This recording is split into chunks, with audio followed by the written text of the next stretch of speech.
అనుదిన నిత్యజీవపు మాటలు. దేవుని నామానికి మహిమ కలుగునుగాక.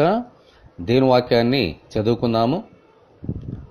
ఆయన ప్రతివానికి వాని వాని క్రియల చొప్పున ప్రతిఫలమిచ్చును.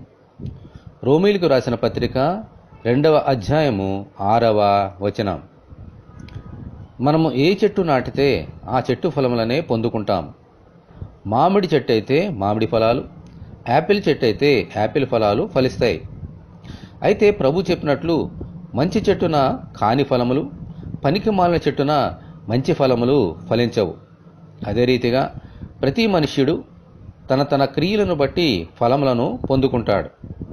శరీర సంబంధమైన క్రియలు చేయవారు శరీర సంబంధమైన ఫలములను, ఆత్మ సంబంధమైన క్రియలు చేయవారు ఆత్మ ఫలములను పొందుకుంటారు. ఆమేన్. అయితే దేవుడు ఆ క్రియల ఫలమును బట్టే ప్రతిఫలము ఇస్తారు. శరీర సంబంధమైన క్రియల ఫలమునకు ప్రతిఫలము నరకము, అలాగే ఆత్మ సంబంధమైన క్రియల ఫలమునకు ప్రతిఫలము నిత్య జీవము. దేవునికి స్తోత్రము. హల్లెలూయా.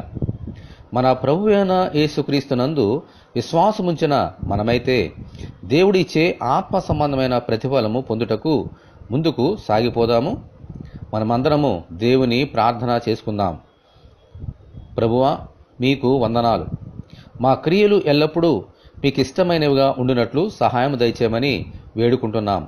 మీ ద్వారా నిత్య జీవమనే ప్రతిఫలమును పొందినట్లు అనుగ్రహించమని, ఈ వాక్యము వింటున్న నీ బిడ్డలందరినీ అలాగున దీవించమని మా ప్రభువైన యేసుక్రీస్తు ద్వారా ప్రార్థన చేయుచున్నాము తండ్రి. ఆమెన్. మన ప్రభువైన యేసుక్రీస్తు కృప మనకందరికీ తోడే ఉండి నడిపించునుగాక. ఆమెన్. పరిశుద్ధ దేవుని మందిరం.